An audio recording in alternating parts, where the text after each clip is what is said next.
2023년 8월 3일 새벽 4시였다. 강원도 양양군 낙산 해변의 파도 소리가 어둠 속에서 일정한 리듬으로 부서지고 있었다. 달빛이 은빛 물결 위에 흩뿌려져 있었고 백사장 위로는 바람이 차갑게 불어왔다. 한여름이었지만 이 시각의 바다는 서늘했다. 해변에 사람은 아무도 없어야 할 시간이었다. 그런데 파도가 밀려드는 물가 근처에 무언가 하나가 있었다. 처음에는 해초 더미처럼 보였다. 하지만 새벽 달빛이 구름 사이로 더 밝게 비추자 그것은 사람이었다. 엎드린 채 파도에 반쯤 잠긴 사람이었다. 여자였다. 흰색 원피스를 입고 있었고 긴 머리카락이 젖은 모래 위로 펼쳐져 있었다. 새벽 5시에 조깅을 나온 인근 펜션 주인이 그녀를 발견했다. 119에 전화했다. 구급대원이 도착하여 확인한 결과 이미 사망한 상태였다. 익사로 추정되었다. 신원을 확인하니 이름은 하유진, 26살. 서울 강남구 거주. 직업은 유명 패션 잡지사의 사진 기자였다. 경찰은 단순 익사 사고로 초기 판단을 내렸다. 해변 인근 펜션에 투숙 중이었으며 새벽에 혼자 해변에 나왔다가 조류에 휩쓸린 것으로 추정한다는 것이 공식 발표였다. 하지만 하유진의 시신에는 2가지 이상한 점이 있었다. 첫째로 그녀의 입안에서 모래가 대량 발견되었다. 단순히 익사 과정에서 유입된 것치고는 양이 과도했다. 둘째로 그녀의 양쪽 손목에 얇은 줄로 묶인 자국이 있었다. 하지만 발견 당시에는 줄이 없었고 자국만 남아 있었다. 경찰은 이 2가지를 보고서에 기록했지만 별도 수사는 진행하지 않았다. 여름 피서철 사고 처리에 인력이 부족하다는 이유였다. 사흘 뒤인 8월 6일에 하유진의 대학 동기인 윤서연이라는 여성이 강역탐정사무소에 전화를 걸었다. 그녀는 울먹이는 목소리로 말했다. 유진이가 자살할 리가 없어요. 그리고 혼자 새벽에 바다에 갈 사람이 아니에요. 유진이는 물을 무서워했어요. 어릴 때 물에 빠진 적이 있어서 수영도 못했어요. 8월 7일 오전 9시였다. 마포구 합정동의 50층 오피스 빌딩 꼭대기에 위치한 강역탐정사무소에서 이해나가 세종의 대형 모니터 앞에 앉아 있었다. 세종은 2026년 최신 버전의 최첨단 인공지능이 탑재된 로봇으로 사무소의 모든 정보 분석을 담당하고 있었다. 300평의 사무소는 최고급 시설로 가득했고 첨단 실험실에서는 송태풍 박사가 새로운 시료를 분석하고 있었다. 최첨단 드론과 무인 승용차와 각종 장비가 갖추어져 있었으며 옥상에는 필요시 사용하는 헬기의 헬리포트까지 마련되어 있었다. 이해나는 올해 25살로 국립과학수사연구원 법화학과 출신의 분석화학 전문가였다. 강혁이 1년 전에 직접 스카우트하여 사무소에 합류시킨 인물이었다. 성격이 매우 치밀하면서도 사교성이 좋았고 2026년 최신 버전의 세종 인공지능을 매우 능숙하게 다루었다. 운전 실력은 고수였고 각종 장비를 모두 다루는 능력은 맥가이버 수준이라 불릴만했다. 프로파일러이기도 한 그녀는 최첨단 범죄 수사 기법에 정통했다. 그리고 그녀에게는 강혁보다 항상 한 발 빠르게 움직이며 의뢰 분석과 교통편 예매 등을 완벽하게 준비하는 철두철미함이 있었다. 이해나가 세종에게 윤서연의 의뢰 내용을 입력하고 하유진에 대한 배경 조사를 요청해 놓은 상태였다. 그녀는 결과를 기다리며 하유진의 인스타그램 계정을 살피고 있었다. 패션 사진이 대부분이었지만 7월 말부터 올라온 사진들의 분위기가 달라져 있었다. 양양 해변에서 찍은 사진들이었다. 바다와 하늘과 모래사장, 그리고 사람들, 하유진의 친구들로 보이는 남녀가 등장했다. 마지막 게시물은 7월 31일 자로 해변의 석양 사진이었고 캡션에는 이렇게 적혀 있었다. 우리의 마지막 여름, 이해나의 눈이 가늘어졌다. 마지막 여름이라는 표현이 의미심장했다. 단순한 감성적 표현일 수도 있었지만 사흘 뒤에 죽은 사람의 글이라면 달리 읽혔다. 그때 엘리베이터가 열리며 강혁이 들어왔다. 1980년생으로 올해 43살이었다. 서울지방경찰청 강력계에서 16년간 베테랑 형사로 근무하다 사직한 뒤 이 탐정사무소를 차린 인물이었다. 형사 시절의 버릇으로 어떤 공간에 들어서든 있는 것과 없는 것과 어색한 것을 순서대로 포착하는 직관을 지니고 있었다. 아버지의 유산으로 부유했지만 탐정 일을 좋아해서 일을 했고 세상에는 무언가를 잃고 무너진 사람들이 너무나 많기에 그들의 뒤를 끝까지 따라가주고 지켜주겠다는 사명감으로 사무소를 운영하고 있었다. 강혁이 코트를 벗으며 말했다. 애나 씨 어제 전화 온 건 정리됐어. 이애나가 돌아보며 답했다. 탐정님 자료 다 뽑아놨어요. 윤서연 씨가 오전 11시에 오시기로 했고요. 강혁이 미소를 지었다. 역시 나보다 빨라. 이애나의 귀끝이 살짝 붉어졌지만 그녀는 곧바로 화면을 돌려 보여주었다. 그녀는 강혁을 향한 마음을 언제나 숨기고 있었다. 이애나가 말했다. 탐정님 이것 좀 보세요. 하유진 씨 인스타그램이에요. 7월 말부터 양양에서 사진을 올렸는데요. 함께 있는 사람들이 누구인지 아직 확인 안 됐어요. 그리고 마지막 글이 좀 이상해요. 우리의 마지막 여름이래요. 강혁이 화면을 들여다보며 말했다. 패션 잡지 사진 기자가 여름 휴가를 간 거군. 누구랑 같이 갔는지가 중요해. 오전 11시에 윤서연이 사무소에 도착했다. 나정희가 안내했다. 나정희는 30대 중반의 미인으로 사무소의 조수 역할을 맡고 있었다. 윤서연은 26살의 단발머리 여성으로 눈이 부어 있었고 피로가 역력했다. 그녀는 강혁 앞에 앉자마자 말하기 시작했다. 유진이는 절대 자살하지 않았어요. 경찰은 사고사로 처리하려고 하는데 말이 안 돼요. 유진이가 물을 무서워하는 건 모든 친구가 다 아는 사실이에요. 수영장 근처에도 안 가는 애가 새벽에 혼자 바다에 들어갔다는 게 말이 돼요. 그리고 유진이가 죽기 사흘 전에 저한테 전화를 했어요. 이상한 얘기를 했어요. 강혁이 물었다. 어떤 얘기를 했습니까? 윤서연이 말했다. 해변에서 이상한 일이 일어나고 있다고 했어요. 같이 간 친구들 중에 한 명이 갑자기 분위기가 이상해졌다고, 그리고 현지에서 만난 여자가 하나 있는데 그 여자가 이상하다고 했어요. 자꾸 사진을 같이 찍자고 한다고. 근데 그 사진을 나중에 확인하면 이상한 게 찍혀 있대요. 이애나가 물었다. 이상한 게 뭐라고 했어요? 윤서연이 고개를 저었다. 구체적으로는 안 말했어요. 그냥 사진에 뭔가 이상한 게 찍힌다고만. 그리고 통화가 끊겼어요. 그게 마지막이었어요. 강혁이 물었다. 하유진 씨가 양양에 누구랑 갔는지 아십니까? 윤서연이 답했다. 대학 동기 넷이서 갔어요. 유진이랑 박민수랑 장태희랑 김나연이요. 7월 28일에 출발해서 8월 5일까지 일주일 일정이었어요. 펜션을 잡았어요. 강혁이 물었다. 나머지 3명은 지금 어디 있습니까? 윤서연의 얼굴이 어두워졌다. 그게 이상한 게요. 유진이가 죽은 뒤에 연락해봤는데 박민수랑 장태희는 아무 이상 없대요. 근데 김나연이한테는 연락이 안 돼요. 전화도 안 받고 집에도 없어요. 사흘째요. 강혁과 이애나의 시선이 마주쳤다. 강혁이 말했다. 의뢰를 수락하겠습니다. 하유진 씨의 죽음의 진실을 밝히고 김나연 씨도 찾아보겠습니다. 윤서연이 울며 감사를 표했다. 윤서연이 떠난 뒤 강혁과 이애나는 즉시 수사에 착수했다. 이애나가 세종에게 5명의 정보를 모두 조회했다. 하유진, 박민수, 장태희, 김나연 4명은 모두 동국대학교 사진학과 2016학번 동기였다. 졸업 후 하유진은 패션 잡지사의, 박민수는 광고 영상 제작사의, 장태희는 프리랜서 웨딩 촬영 작가로, 김나연은 미술관 큐레이터로 각각 일하고 있었다. 이애나가 말했다. 탐정님 양양 현지 펜션 정보를 확인했어요. 낙산 해변에서 300m 떨어진 해변길 펜션이에요. 사인 전자로 예약했고 예약자는 박민수예요. 체크인은 7월 28일이고 체크아웃 예정일은 8월 5일이었는데 실제 체크아웃은 8월 3일이에요.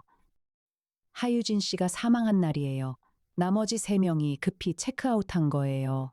강혁이 말했다. 박민수를 먼저 만나자. 이애나가 이미 박민수의 연락처와 근무지를 확인한 상태였다. 그는 마포구 상암동의 영상 제작사에서 근무하고 있었다.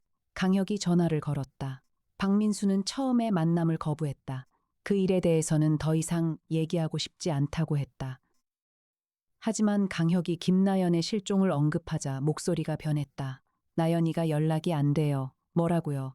강혁이 말했다. 직접 만나서 얘기하시죠. 박민수가 승낙했다. 오후 3시에 상암동 카페에서 박민수를 만났다. 26살의 마른 남자로 눈 밑에 다크서클이 짙었고 손톱을 물어뜯는 버릇이 있는 듯 손가락 끝이 거칠었다. 그는 커피잔을 양손으로 감싸쥐며 말하기 시작했다.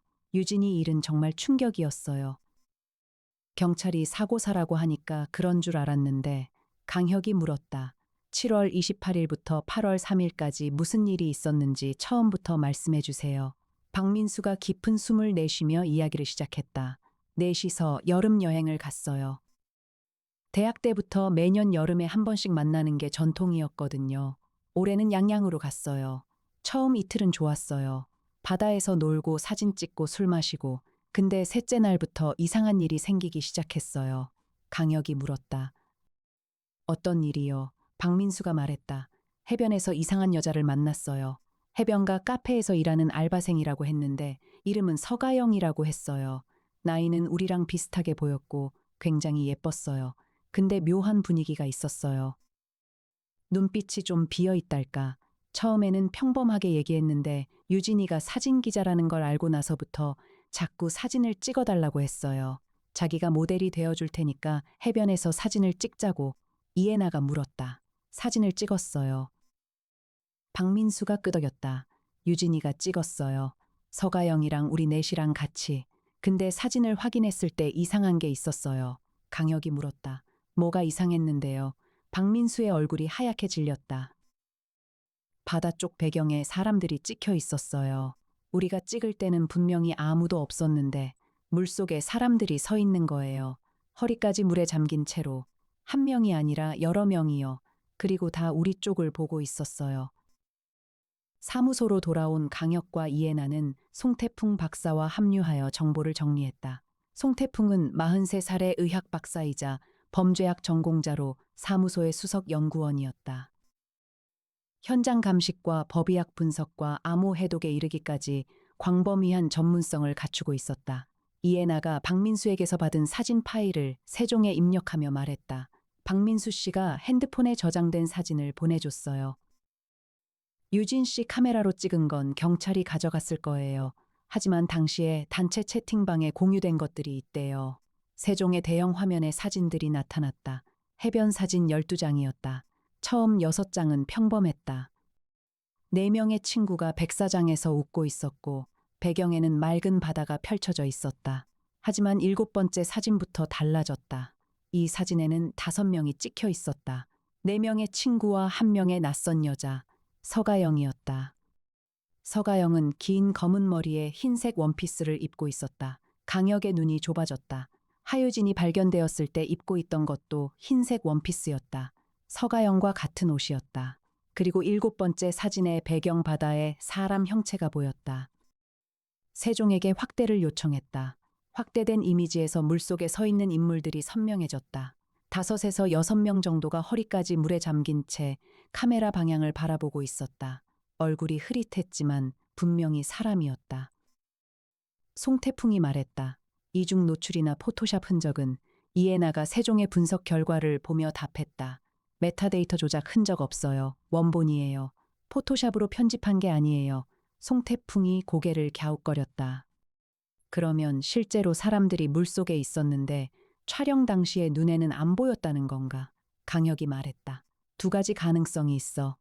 첫째로 실제로 사람들이 있었는데 역광이나 거리 때문에 육안으로 못 본 거야. 카메라 렌즈는 사람 눈보다 멀리를 선명하게 잡으니까. 둘째로 누군가가 현장에서 의도적으로 사진을 조작한 거야. 카메라에 미리 이미지를 심어놓는 기법이 있어. 이해나가 말했다. 탐정님, 둘째 가능성은 어렵다고 봐요. 핸드폰으로 찍은 것도 있고 여러 기기에서 동일한 형체가 찍혔으니까요. 강혁이 끄덕였다. 그러면 첫째야. 실제로 물속에 사람들이 있었어. 문제는 왜 그리고 누구냐야. 강혁이 말을 이었다. 그리고 서가영이라는 여자가 핵심이야. 해변 카페 알바생이라고 했는데 실제로 확인해봐야 해. 그리고 하유진이 죽던 날 서가영이 어디 있었는지. 이해나가 세종에게 서가영을 검색하게 했다. 양양군 내에 서가영이라는 이름의 주민등록자는 3명이 있었다. 하지만 나이대에 맞는 사람은 1명뿐이었다. 1998년생 서가영, 주소는 양양군 현남면. 그런데 이해나가 추가 정보를 확인하자 표정이 변했다. 탐정님, 이 서가영은 2022년 12월에 사망신고가 되어 있어요. 강혁이 돌아보았다. 뭐라고? 이해나가 화면을 보여주었다. 서가영, 1998년생, 2022년 12월 15일 사망, 쌓이는 익사. 양양군 낙산 해변에서 시신 발견, 자살로 판정. 세 사람 사이에 냉기가 흘렀다. 강혁이 말했다. 죽은 사람이 8월에 해변에서 사진을 찍었다. 강혁이 형인 강민혁에게 전화를 걸었다. 강민혁은 검찰청 고위 간부로 수시로 강혁을 도와주었다. 형 하나 급하게 부탁할 게 있어. 양양군에서 2022년 12월에 있었던 익사 사건, 피해자 이름이 서가영이야. 수사 기록 좀 확인해줘. 강민혁이 답했다.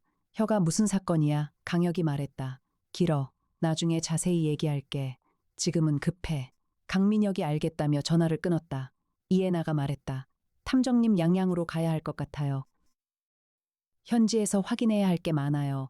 서가영의 죽음에 대해서도 그렇고 해변 카페가 실제하는지도, 그리고 김나연 씨의 행방도. 강혁이 끄덕였다. 내일 아침에 출발하자. 이해나가 이미 태블릿을 들고 일정을 짜고 있었다. 제가 차 준비하고 숙소도 잡아놓을게요. 양양까지 약 2시간 반이에요. 강혁이 살짝 미소를 지었다. 역시 애나 씨야. 그날 저녁 강민혁에게서 답이 왔다. 혀가 서가영 건 확인했어. 2022년 12월 15일 양양 낙산 해변에서 시신 발견. 당시 24살. 직업은 해변 카페 종업원. 우울증 병력이 있었고 유서는 없었지만 정황상 자살로 결론. 그런데 한 가지 특이한 게 있어. 서가영이 일하던 카페 이름이 블루코스트야. 낙산 해변 바로 앞에 있는 카페인데 서가영이 죽은 뒤에 폐업했어. 그리고 그 카페 사장이 누군지 알아. 한승재라는 사람인데 현재 양양에서 다른 카페를 운영하고 있어. 그런데 이 사람 전과가 있어.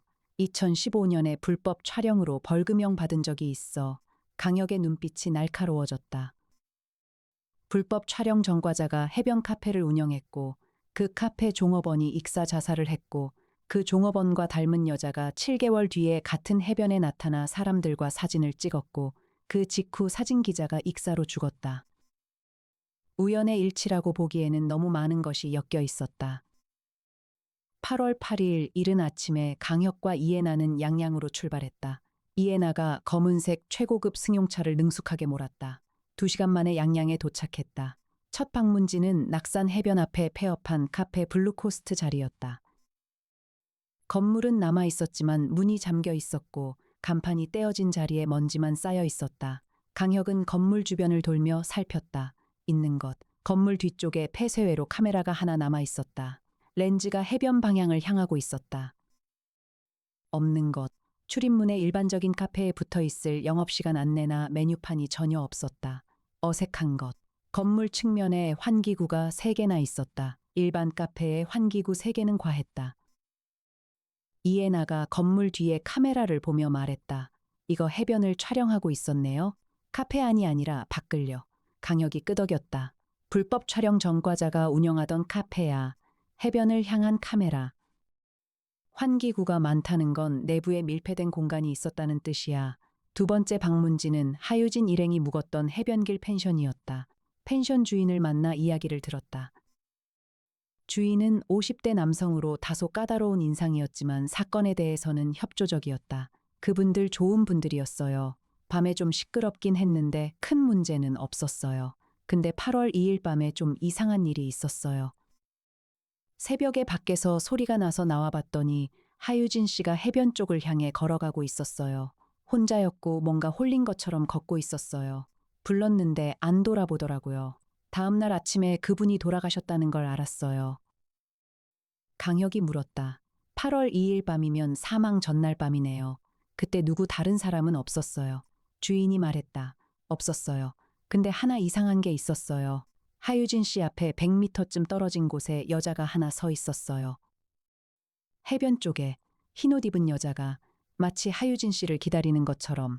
이해나가 물었다. 그 여자 얼굴을 보셨어요? 주인이 고개를 저었다. 멀어서 못 봤어요. 근데 머리가 길었어요. 강혁과 이해나는 펜션을 나와 해변을 걸으며 이야기했다. 강혁이 말했다. 서가영이라는 이름을 쓰는 누군가가 해변에서 활동하고 있어. 죽은 서가영과 닮은 외모를 하고 동일한 이름을 사용하며 사람들에게 접근해. 그리고 사진을 찍자고 해. 왜 사진일까? 이해나가 말했다. 하유진 씨가 사진 기자였잖아요. 사진에 집착하는 사람이 사진 기자에게 접근한 거예요.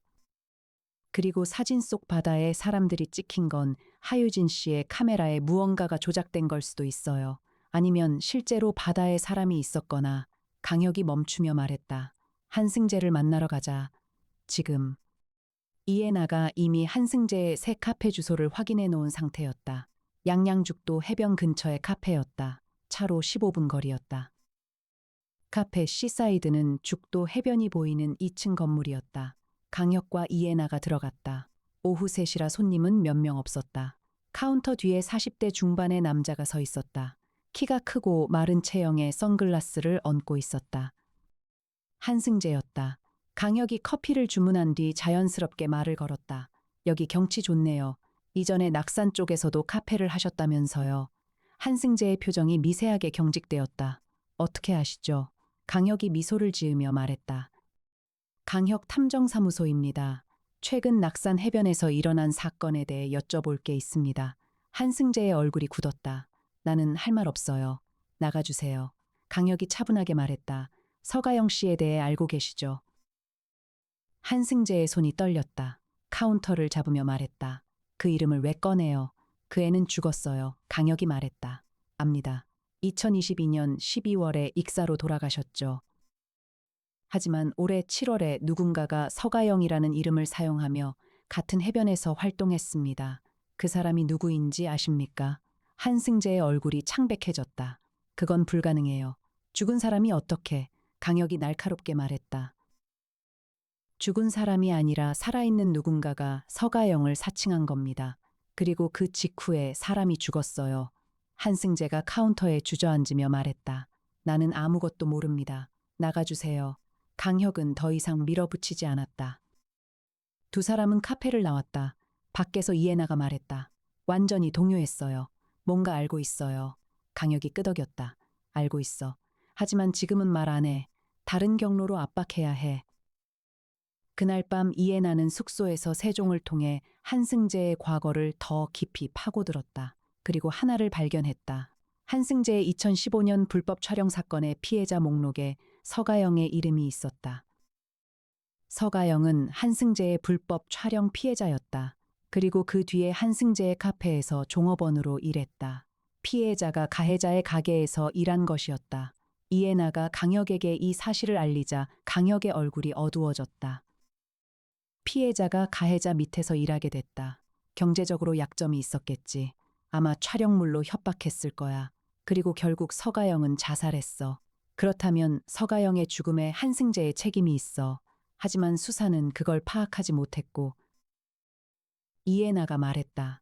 그러면 올해 해변에 나타난 서가영을 사칭하는 사람은 서가영의 복수를 하려는 사람인 거예요. 하유진 씨를 죽인 게 맞다면 이건 복수야. 근데 하유진 씨가 서가영이랑 무슨 관계인 거죠?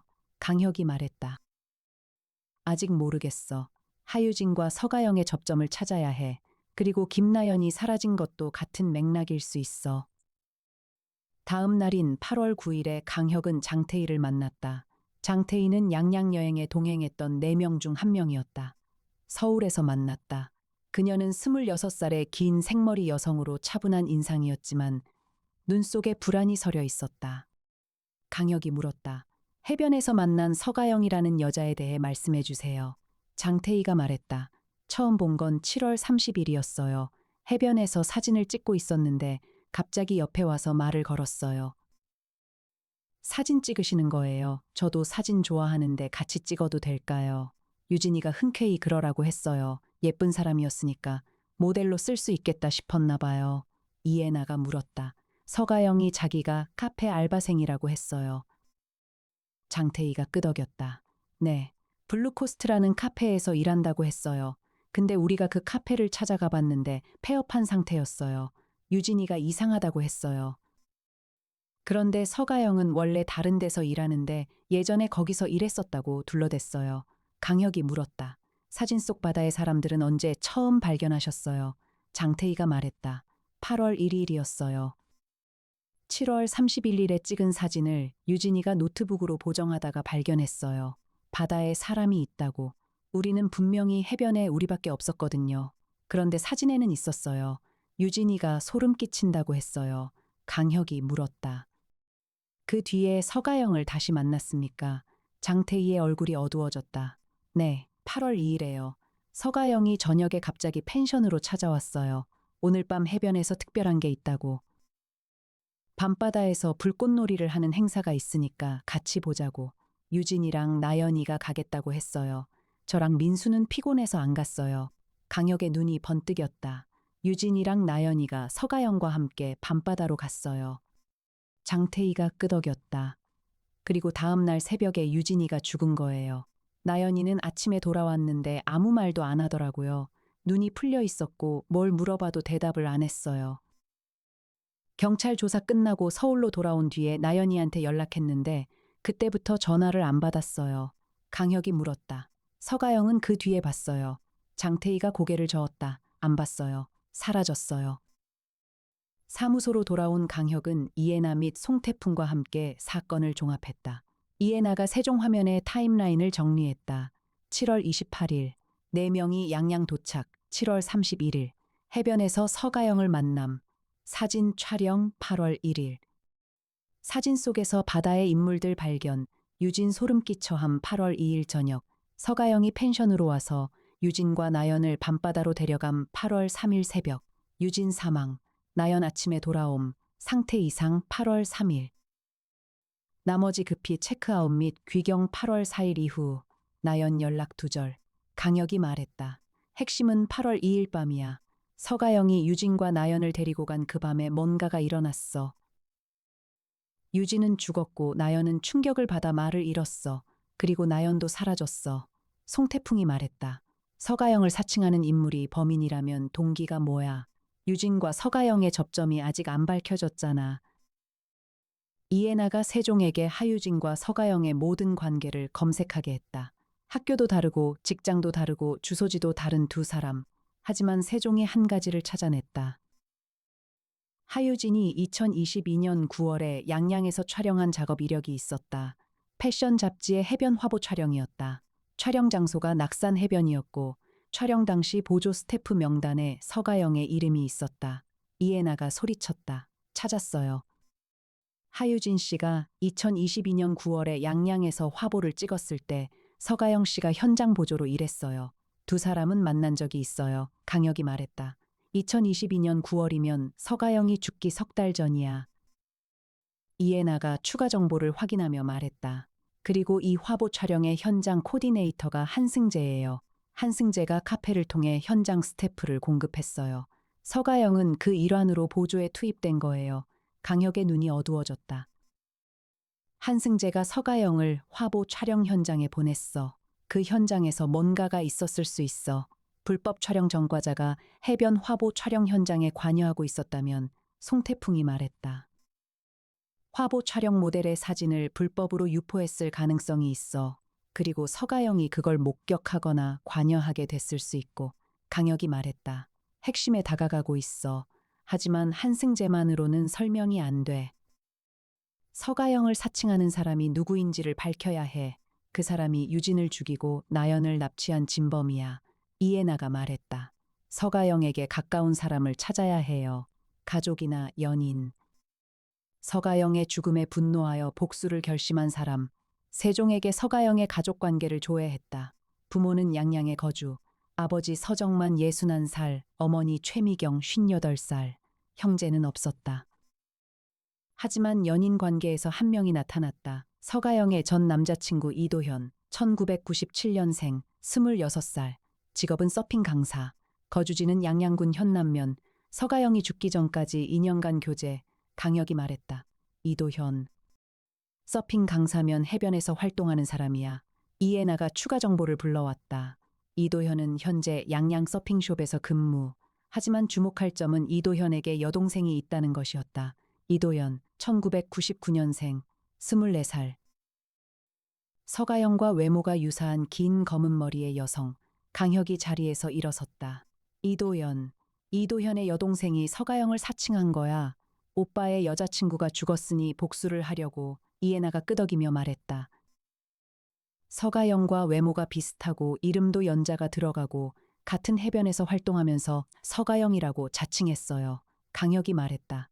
내일 양양으로 다시 가자. 이도현과 이도연을 찾아야 해. 그리고 김나연이 이들에게 잡혀 있을 가능성이 있어. 8월 10일 새벽에 양양으로 다시 출발했다. 이해나가 운전하며 말했다. 탐정님, 이도현의 서핑숍은 현남면 인구 해변에 있어요. 이도현의 주소는 같은 현남면인데 자세한 주소가 오빠와 동일해요. 같이 사는 것 같아요. 양양에 도착하여 먼저 이도현의 서핑숍을 방문했다. 해변가에 위치한 작은 서핑 장비 대여점이었다. 안으로 들어가니 26살의 건장한 남자가 웨수트를 정리하고 있었다. 선글라스를 쓰고 있었고 피부가 진하게 탄 전형적인 서퍼 외모였다. 이도현이었다. 강혁이 인사하며 말했다. 이도현 씨 맞으시죠?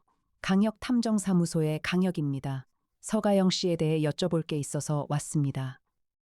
이도현이 선글라스를 벗었다. 그의 눈에 경계심이 떠올랐다. 가영이요. 왜 갑자기? 강혁이 말했다. 최근 낙산 해변에서 서가영이라는 이름을 쓰는 사람이 목격되고 있습니다. 그리고 그 직후에 사망 사건이 발생했습니다. 이도현의 얼굴이 돌처럼 굳었다. 그가 입을 다물었다. 한참 뒤에 말했다. 그건 불가능해요. 가영이는 죽었어요. 강혁이 말했다. 압니다. 그래서 여쭤보는 겁니다. 혹시 이도현 씨는 어디 계십니까? 이도현의 눈이 흔들렸다. 왜 동생을 찾는 건데요? 강혁이 직접적으로 말했다. 이도현 씨가 서가영을 사칭하여 사람들에게 접근한 것으로 의심됩니다. 그리고 그 과정에서 사망자가 발생했습니다. 이도현이 벌떡 일어서며 소리쳤다. 도현이는 그런 짓 안 해요. 강혁이 차분하게 말했다. 그러면 이도현 씨를 만나게 해주세요. 직접 확인하겠습니다. 이도현이 주먹을 불끈 쥐었다가 풀었다. 그의 눈에 복잡한 감정이 스쳤다. 한참 뒤에 그가 말했다. 도연이는 가영이가 죽은 뒤에 많이 아팠어요. 가영이를 언니처럼 따랐거든요. 가영이가 왜 죽었는지 알게 된 뒤에는 더 아팠어요. 강혁이 물었다. 왜 죽었는지 안다는 게 무슨 뜻이에요? 이도현이 이를 악물었다.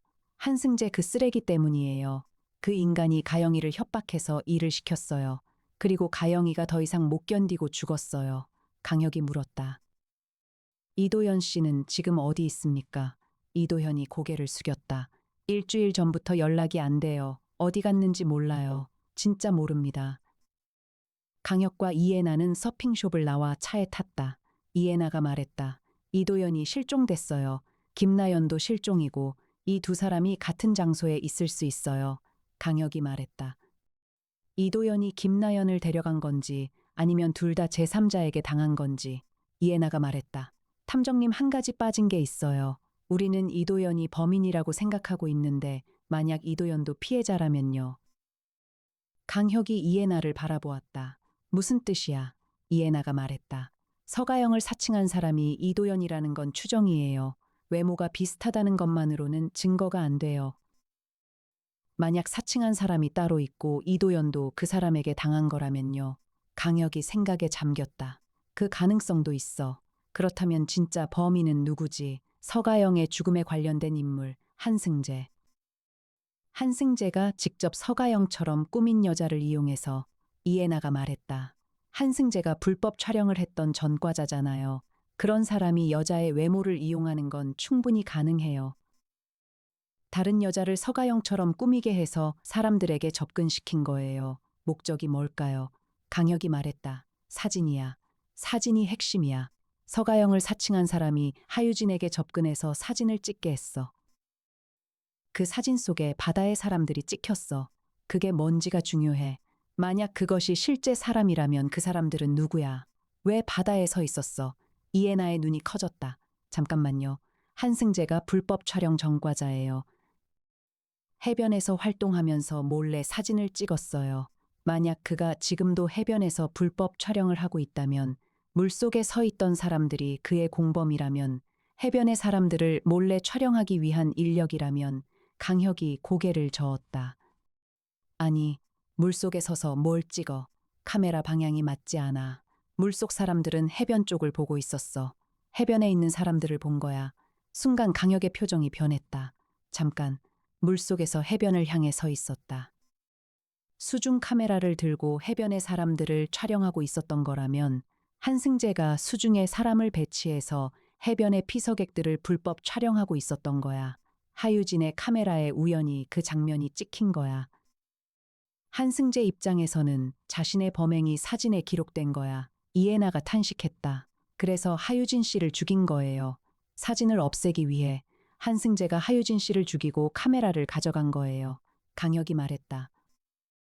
서가영 사칭도 한승재의 작업이야.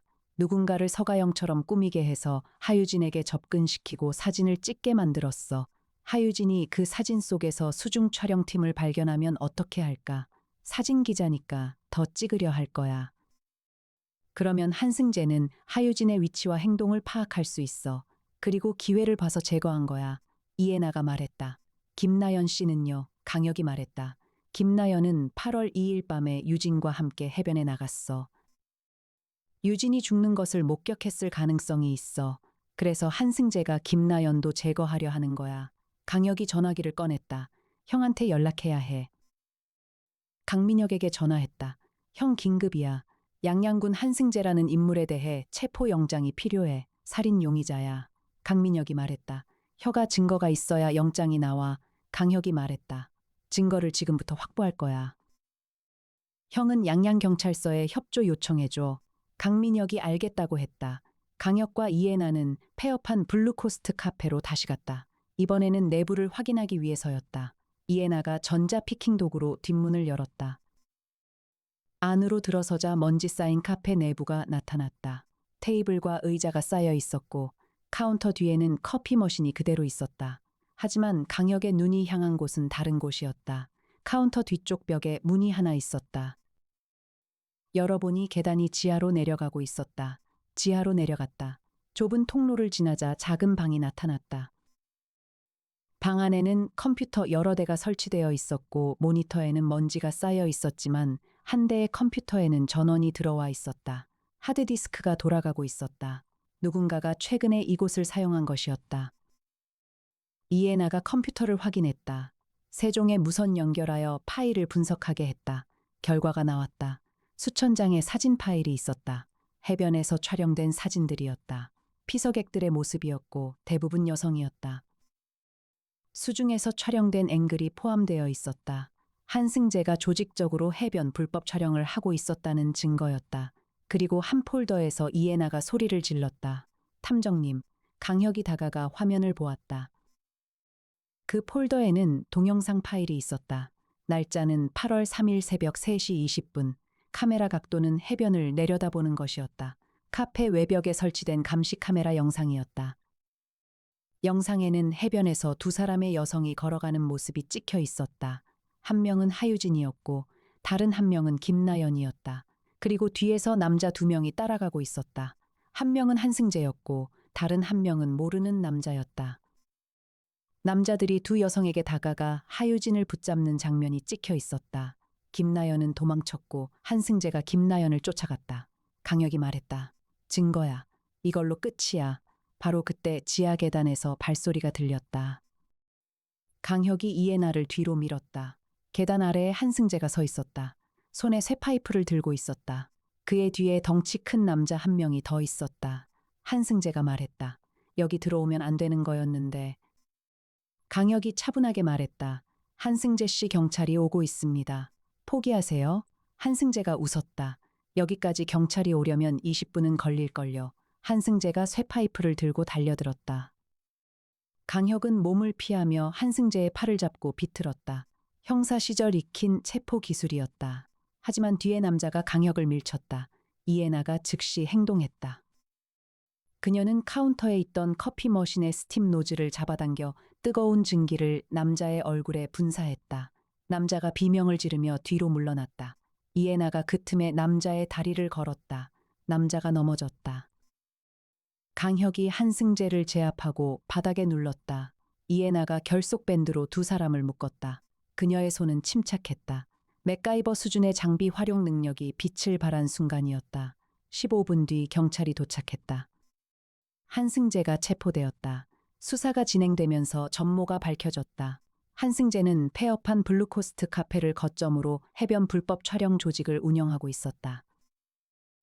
수중 촬영팀 3명을 두고 해변 피서객들을 몰래 촬영하여 불법 사이트에 유포하고 수익을 올리고 있었다.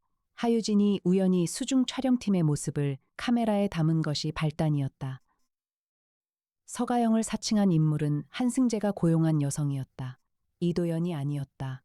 한승재가 서가영의 외모와 비슷한 여성을 구해 같은 이름을 쓰게 하고 하유진에게 접근시킨 것이었다.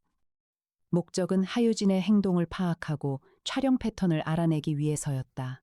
그리고 하유진이 수중팀의 사진을 발견하고 더 조사하려 하자 제거를 결정한 것이었다. 8월 3일 새벽에 한승재와 공범이 하유진을 해변에서 붙잡아 물속으로 끌고 가 익사시켰다. 손목을 묶었던 줄은 나중에 제거했지만 자국이 남은 것이었다. 입안의 과도한 모래는 반항 과정에서 얼굴이 모래에 눌린 결과였다. 김나연은 현장에서 도망쳤지만 한승재가 추적하여 감금했다. 김나연은 폐카페 지하에 감금되어 있었다. 경찰이 지하 공간 안쪽에 숨겨진 방에서 그녀를 발견했다. 그녀는 탈수와 영양실조 상태였지만 살아있었다. 이도연은 별개의 이유로 연락이 끊긴 것이었다. 오빠의 전 여자친구 서가영의 죽음 이후 우울증에 빠져 자의로 은둔 생활을 하고 있었던 것으로 확인되었다. 사건이 종결된 것은 8월 20일이었다. 한승재와 공범 2명이 구속 기소되었다. 살인과 감금과 불법 촬영 유포 혐의였다.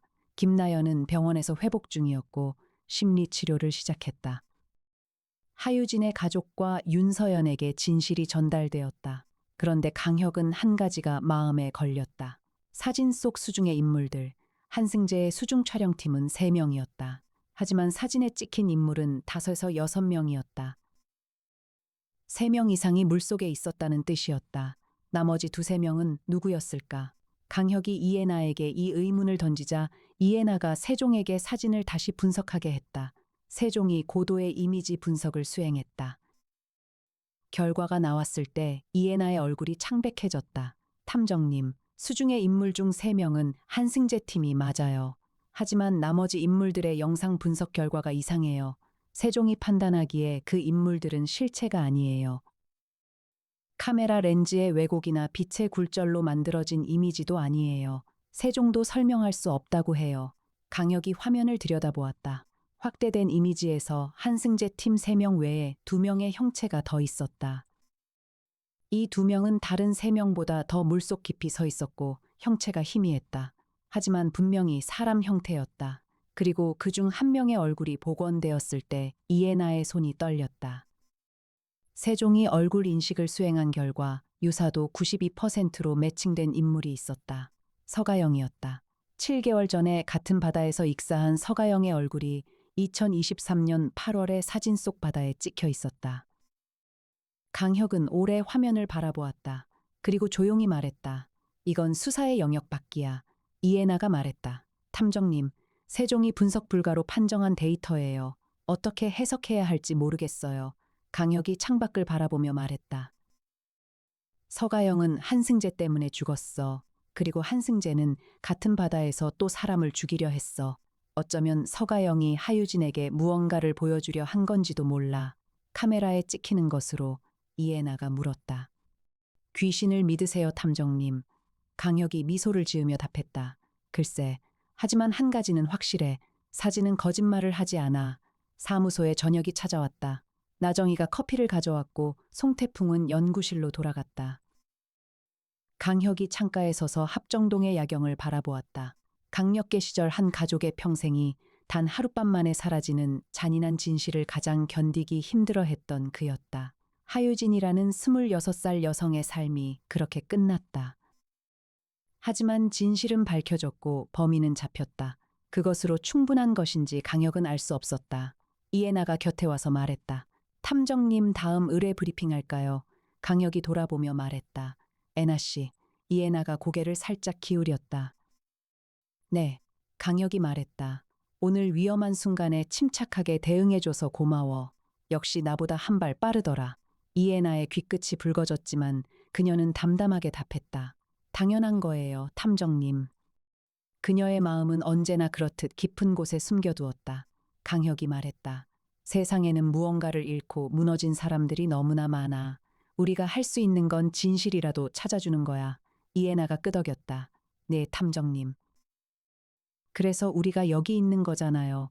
바다에서 죽은 서가영은 이제 더 이상 사진 속에 나타나지 않을 것이었다. 진실이 밝혀졌으니까. 적어도 강혁은 그렇게 믿었다.